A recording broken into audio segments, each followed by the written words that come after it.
mulai kuari ngabeberes batin terus sakumaha tadi pepegat perkara hiji pepegatan jeung makhluk, dua pepegatan jeung dunia, tilu pepegatan jeung nafsu, opat pepegatan jeung setan.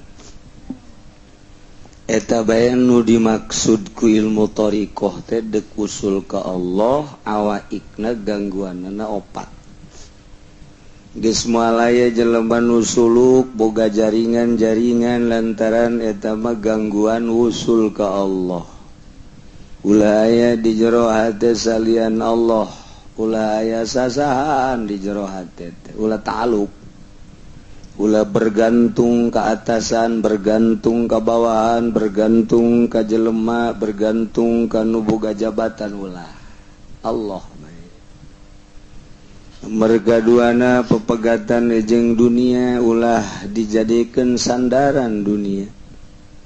Sakumaha cek Sufyan Suri kula ti mimiti berangkat belajar ilmu mawa duit 500 dinar gede.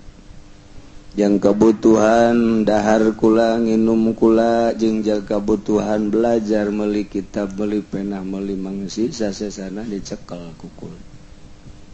Sanggeus kula berangkat belajar terus meniti ilmu ma'rifat usul ilallah sapoe ku kula dibikeun kabeh kula mah embung bogana naon.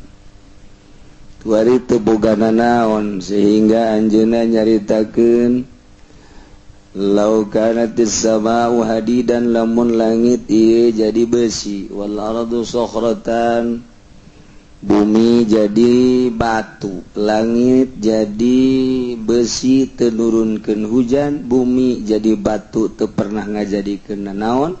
Kemudian kaula tatagenan kana rizki kula di bumi, kula mah termasuk kufur.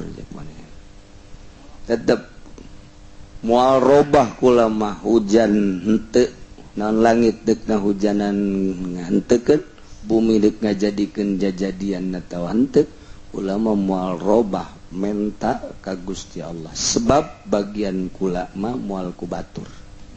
Bagian batur moal ku kula. Geus anggeus dibagi ku Gusti Allah. Ana geus anggeus kula mah moal sabakatul hiber-hiber acan kudu neangan.